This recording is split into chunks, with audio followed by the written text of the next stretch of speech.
Oh, okay. Facing Danitha, new Benalia's Light. I don't think I've ever faced this. Vigilance, Trample, Lifelink. One string each returns you may cast Aura or Equipment spell from your graveyard. That's pretty cool. This is the kind of magic I like to see. Just things that surprise me. Things I don't know. Awesome card. Do we have a chance? Maybe. A lot of keywords though. Vigilance, Trample, Lifelink. That's pretty impressive. Really impressive. Cigarda's Aid. Auto-equip stuff. Pretty powerful. I guess we can go for... Oh, I guess we need to start hitting lands. Cut down. Cut down will be good. That can actually kill Danitha, so that's good. Because they don't... The Power Toughness does not extend 5. So we'll definitely be doing that, I reckon. Taking her down. We get to return both of these. Well, this back, and we get to draw and discard, which is lovely. We get rid of the Psychic Corrosion. That's a bit too slow for this matchup, I reckon. Nice. We have aerial superiority. And having a 5-mana Danitha, it's not as impressive, but... Depends what else is in the deck. Light Pause. That could become interesting. Hope. Guess we go for this. Being able to loop this over and over again is kind of cool. Drawing and looping and making them, like... The value this can give you is really impressive. It's basically free card draw. It's free real estate. And then in their turn, if they choose to enchant Light Pause in any way, we will bounce it to their hand. So that comes in and automatically equips. Flash equipment is kind of terrifying. But I think what we'll do is we'll wait for them to play a few more things. Maybe 1 or 2 more things before we're Fading Hope. Depends what it is.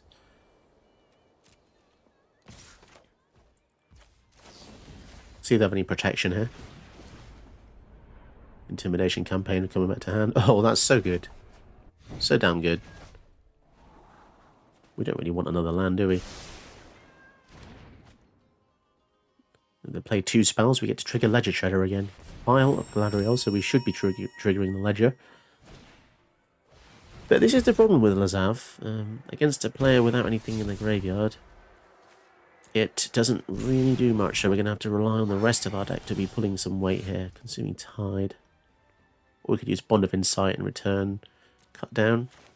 I think that's probably the way to go. And then maybe we'll be able to mill into some interesting things in our graveyard so the Lazav can see. Wow, River's Rebuke. Probably get Cut Down River's Rebuke, right? That seems legit. Let's try and do this now when their mana is pseudo-empty. And they've got 1 open with the File of Galadriel. Will that be a protection spell? Oh, okay. And we take it down with the River's Rebuke in hand as well.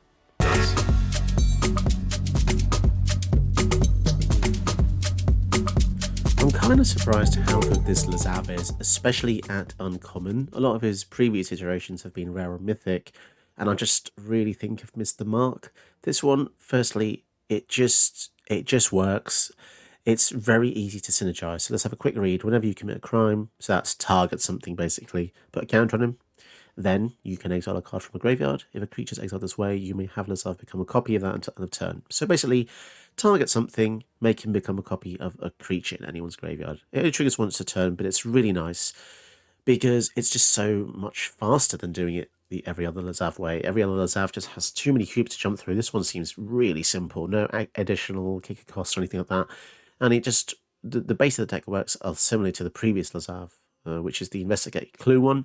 So with this deck, you don't necessarily want to have ETB triggers because they're just not going to trigger because Lazav is already on the battlefield. So anything on the field that already does stuff or triggers on attack is splendid. And that's why we have, again, Ancient Silver Dragon hits. Roll a d20, draw that many cards. Brass Dragon, similarly good. Roll a d20, resurrect creatures from the graveyards. Equal to the total CMC. So you can mill yourself and your opponent for loads of stuff and then get them all back. Really awesome. Obviously, Ulamog's a bit of an easy shoe in there. Cityscape Leveler, you can mill it. You can unearth it. You can become a clone of this one time. The Teresian Mindbreaker is interesting. You can mill some of the library. So this can be risky, but it's just a kind of comes out of nowhere. Pretty powerful that it's unearthed for 4 mana as well. So for 4 mana haste, this can come out of the graveyard by itself.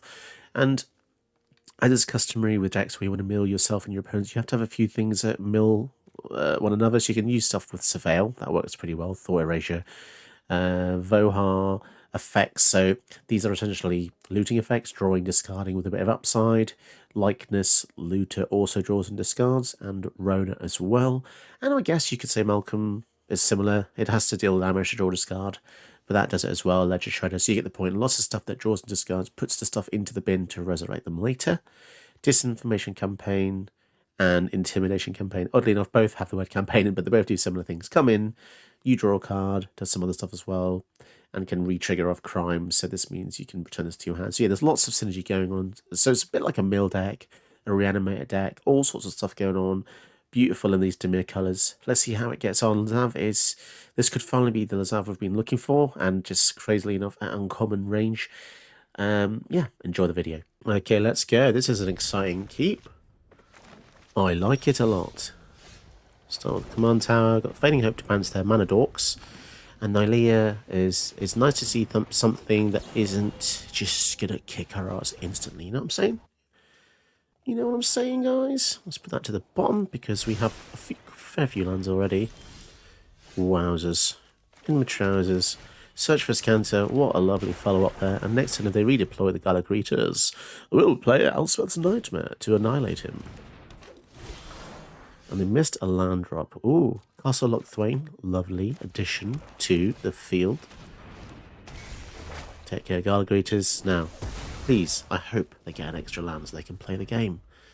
Otherwise, it's going to be game over, I think. Otherwise. Okay. And they have another land drop missing. I feel really bad for them now. I feel really bad. So let's see what they're actually dealing with. Oh my. Lots of powerful things. They just needed one more land. And I could have just bounced that back to the hand, I guess. But we'll just see. Let's just have a proper game here. Let's get rid of the Teresian Mindbreaker. That could be funny to unearth that and mill half their deck. And obviously, the more cards in their deck, the more effective the Teresian Mindbreaker is. So now they have to choose between attacking Teferi and playing a 3-drop. They should probably play a 3-drop, don't you think? Oh, they can go for a 4-drop now. Okay, now things have changed. Now they can actually unlock the power within. Watch out. They're going to draft things to the battlefield. Hopefully it's nothing that says to try Artifact or Enchantment, because that would be very sad.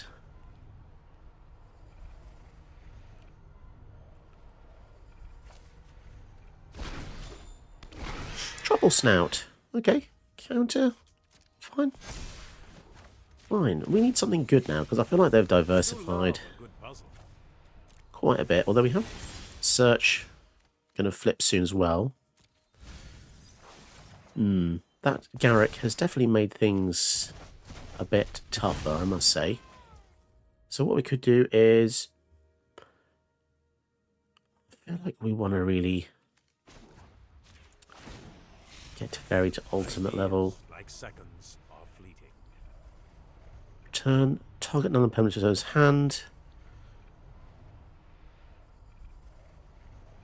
We might want to do that, you know.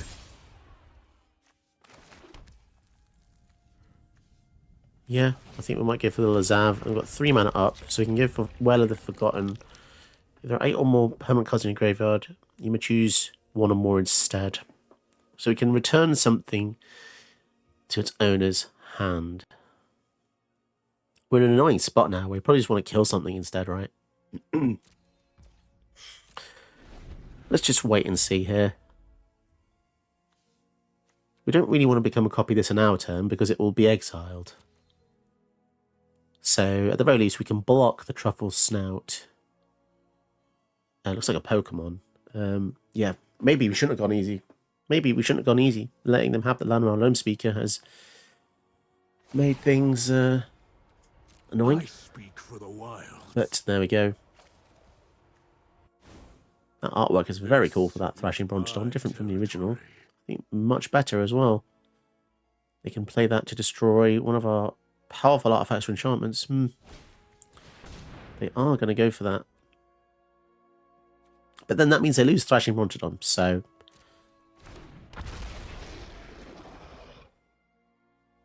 we shall see. What do they make cheaper then? They made something cheaper.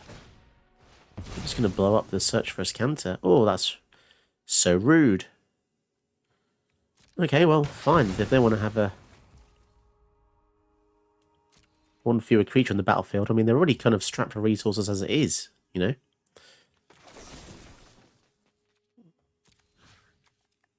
Or do I want to save? No, let's just get rid of the Truffle Snout here.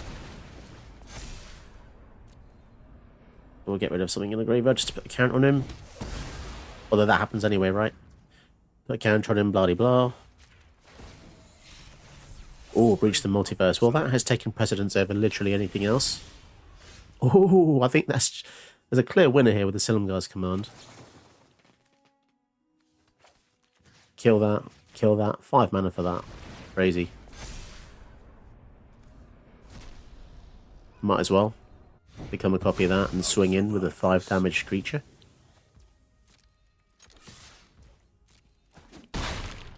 Down to 20. Yeah, I'm not sure how they're really going to come back from this, guys, but... think fast.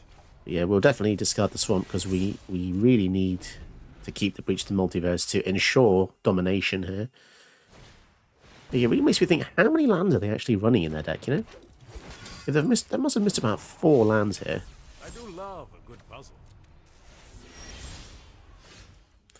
So we desperately just need a land so we can play the Breach. Blimey. Still no land. Fine. Maybe we draw on with the Disinformation campaign. No, okay, they've had enough.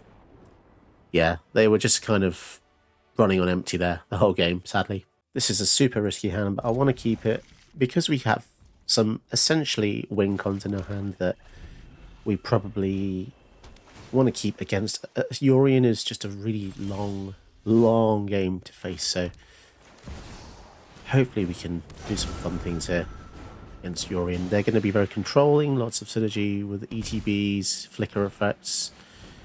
And there's one of them there. Spirited Companion allows them to keep drawing over and over again. I think we can probably risk going for Lazav. And hopefully they don't have any board wipes or anything, but yeah, Ancient One is pretty cool because this does actually target a player as well, which means you can make a crime. So we could, like, get a really big hit in with Ulamog if we want to, but they do have a blocker, so maybe that's... So let's read this. Draw a card, then discard a card. When you discard a card this way, target player mills cards equal to its mana value.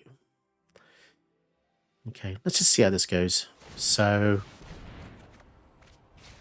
we'll discard the Ulamog. Now, we only have that as a target. I guess we can choose that. So it becomes a copy. So essentially they're going to block with a companion, but we also exile the top 20 of their deck. I mean, that's probably not going to have too many long-term effects there, but did we get rid of anything awesome? Nothing too crazy. In fact, we probably got rid of all the bad cards, which is concerning. They could just flicker the Yori in here now. Okay, they're just going to keep ramping, so they want to get the big stuff. But yeah, that's an example of how fast we can, you know, turn the tide. So that goes back to hand. Now we do have an Ancient One that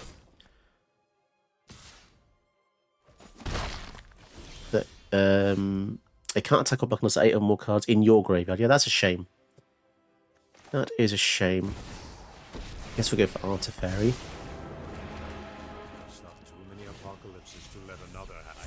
And what should we get rid of? 2 and 5. I'll get rid of the extinction event here. Now, annoyingly, their dog is going to keep attacking us, and that might prove to be annoying for Artefairy, because we can't block with Ancient One, so we're not going to be able to threaten the ultimate as fast as we'd like to. Relic of Legends. And the One Ring. Oh dear. They're already at 12, though.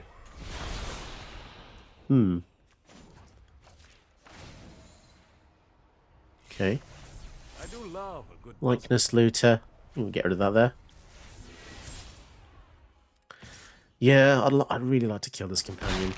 It's just one of those weird side effects of just having a 1-1 on the field that's kind of annoying.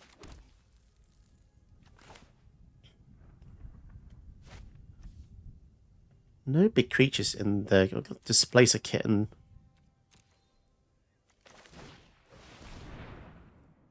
They've still got 1 mana up.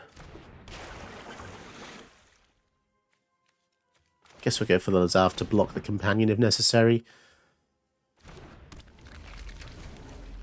3, 4, 5, 6. So we could go for Breach the Multiverse next turn. That might prove to be good. Let's see what happens. Now remember, they're on 12. Down to 11. So the ring will slowly start to kill them. I mean...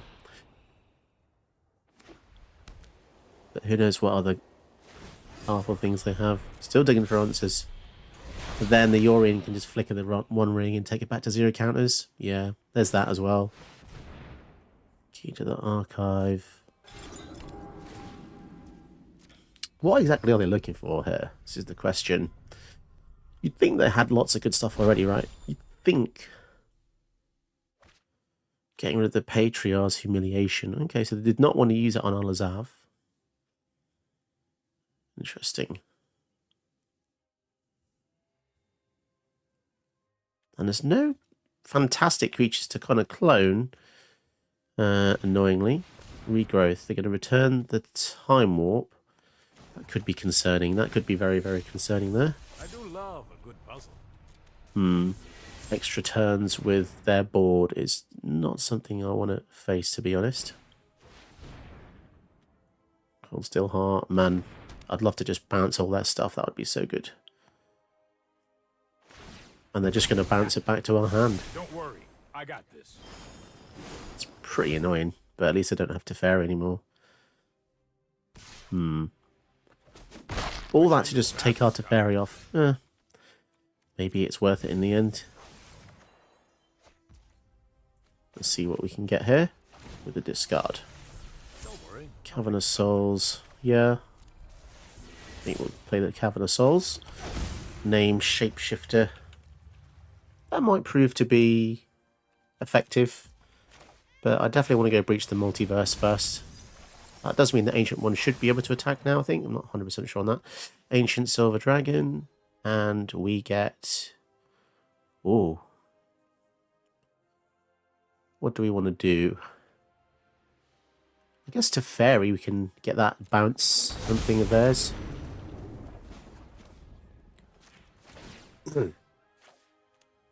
Maybe we get rid of... So the 1 ring, they're going to get rid of that anyway. I guess we'll just slow them down with a key.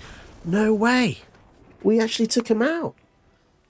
I did not expect that, especially because if you just quickly analyse that field. So let's say we bounce this. We attack him with the Ancient One. 8 takes another 3.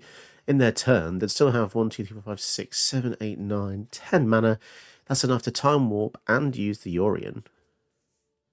You know, flicker everything, then can reuse some stuff again, drawing another card. It's not the end of the world, but I'm just surprised by that. I really am, to be honest. I'm going to quickly interrupt this video to tell you this video is not sponsored. And because of that, the channel does need help from people like you. So if you do want to support the channel in your own way, you can like and subscribe, which is completely free. But if you want to go the extra mile, you can donate to the channel via my Ko-fi link below, or become a channel patron. And if you become a channel patron, you can get a custom video of your choice. Check out the details below. Let's see if we can contend with one of Demir's finest control finishers, Xanathar Guild Kingpin. That's a good start, to be fair. Dreams of Steel and Oil. This is one of those removal spells, well, hand disruption spells that I've seen recently perform incredibly well. It essentially gets rid of 2 threats. Let's see if we can get even one here. Ramp. Nice. And now we can see the hand. Even just knowing what's in the hand is important, because we now know it's just purely removal for now. So I think we go Fabled Passage here. The next turn we'll try and go for the Black Market connections, and they don't have any counters or enchantment removal. Well, visible. So we might be able to resolve it, and if not, then we'll see. Sort of Body Mind proving to be not so useful here, though, because we're just not going to have Lazav long enough in order to keep that on the field. But we'll see. We might be able to get some changeling people out to equip the sword and start milling them. And also at the same time, if they do get Xanathar out, we can also try and kill it with a power word kill. Although it's... what is it? It's a Beholder. So that should be fine. Okay. Let's go for the sword. Okay, so there's priority here. I guess they can choose to use the grasp if they want to, or we shall see. But yeah, I think we've got a splendid hand. Let's see where this goes. They might choose to just kill this. No, okay. The language as well makes things a bit awkward, because if we go for a second 3-2, we'll be losing 3 life. Then in their turn, they'll be able to kill both of our changelings. So we'll see what they do.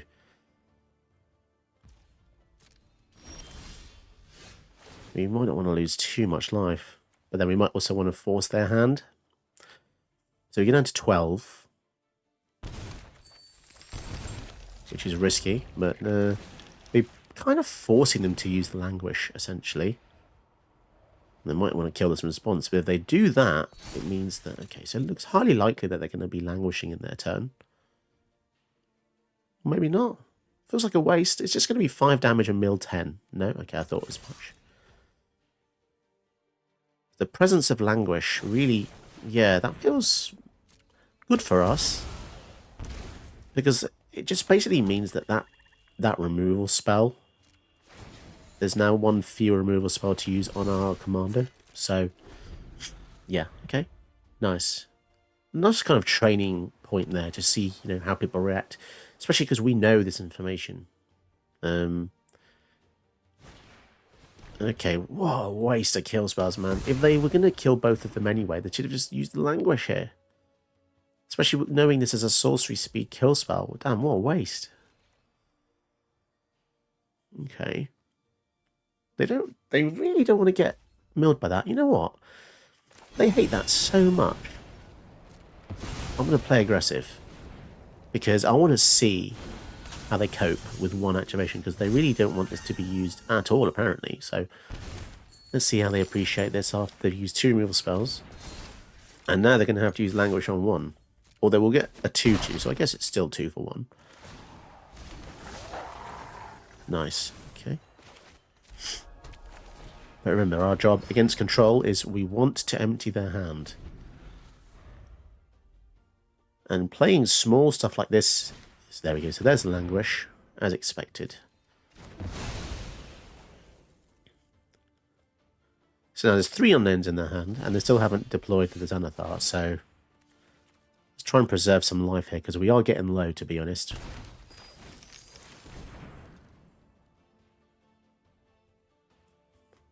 So if they counter this, we can still replay it. Or we could even go for the Breach of the Multiverse. We shall see. Just trying to equip him. Alright, nice. No haste, but...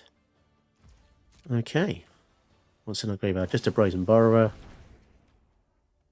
No creatures at all in their graveyard, so it's pure control mode. But yeah, 3, 4, 5, 6, 7, 8, 9, 10. We literally have enough for Ulamog in the following turn. So they're going to have a counter for the power word kill and the Ulamog. Let's see how this goes down. And if they don't play anything at all, well, then and that's very curious indeed. Warming Wave, that's not going to be very useful here. But yeah, we are going to probably die to our black market connections, to be perfectly honest. Let's see how well they can stave us off. 3 cards in hand. They keep playing lands, but not actually doing much else.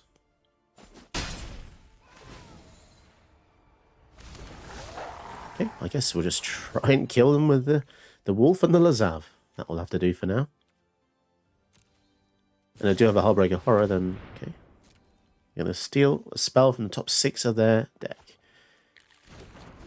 By the looks of it, it's literally just non-creature spells. They're going to reveal, choose non-land cards, so they probably discard the Ulamog. But here's the interesting part. If they do that, we can just have Lazav become a copy of it. So they might even choose Breach the Multiverse, but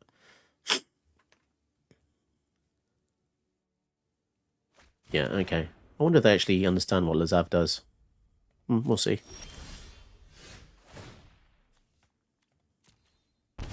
Go to combat. Wonder what's actually in their hand. That's so strange, you know. There's the Hullbreaker Horror. I mean, okay, so let's think about this for a second. If they've got something like, you know, return all of our stuff to our hand. Fine, we'll just replay them again. We don't die to the black market connections. Yeah, okay, so still got 3 cards in hand and still not doing anything. Very weird.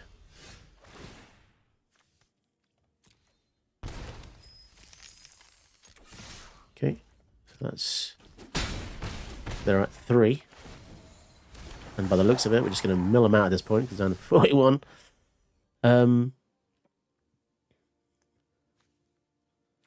We don't need to play anything, because we have lethal on board. There's no point giving them more that, you know, if they have a board wipe, they'll use it. We'll lose all the stuff. And then next turn we can play the Ancient Brass Dragon. What an unusual sequence of moves there. They never cast the Xanathar once. But the thing is, right, the logic is, if you don't cast Xanathar or do anything from your hand, then what exactly are you doing? Yes, you can see the power word kill in the hand, but everything else didn't... I mean, okay, so Cut Down doesn't do anything against them. Breach the Multiverse, it was always going to do something against them, but if they didn't do anything themselves, then how would they ever counteract this? Warming Wave would bounce all of my things. So with the known information in the hand, they really should have just probably gone for the Xanathar once, because combine that with the fact that the sword has Pro Blue anyway, unless they had multiple kill spells, I mean, how are they going to deal with our field? Again, I always say this, it would be lovely to see what's actually in their hand at the end of the game. So this was definitely a very sweet deck. I feel like it, even though it is the best Lazav out of all of them, there's still work to be done. You know, I think it's definitely a very process-driven string of commanders, and I think that's fine. Not everything can be just easy peasy Japanesey. But yeah, I think it's really impressive in the right circumstance. I think, as usual, I try and build decks that operate well without the commander. This is definitely one of them, because in a few of the games that I showed you guys today, if there's nothing in either player's graveyard, then there's not really much that this can copy that will be effective. You know, it's a mana dork or something, so you have to get pretty lucky. You have to get lucky with your own looting effects to put your own big stuff in the graveyard. But also at the same time, if you are hitting one off with an Ulamog, is that going to win you the game if it doesn't have trample? You know, how much damage has been done prior to that? So it does make it a very technically challenging commander, and one that maybe new players might be averse to. But you know, some of the creatures you get can be awesome, like the Ancient Silver Dragon. If you draw 20 cards off that, I know that's really high, low chance of that happening, but you know, it can be really fun. Breach the Multiverse really helps out. Ancient Brass Dragon, just big stuff, and it can be rare, but I think you'll definitely have fun using this guy. It's definitely I still think it's the best Lazav, you know, definitely. And the rest of the deck, even if you don't think Lazav's strong enough, the rest of the deck does push his power level up a bit. So keep that in mind when you do choose to pilot this. But yeah, really fun. Deck list down below. Like and subscribe. Tell one of your friends. And if you want to become a channel patron, you get your own custom video as well. So check that out. Or you can donate via Ko-fi. And it all helps the channel grow. Did you know that you can help my channel by watching another one of my videos? Go ahead, you know you want to.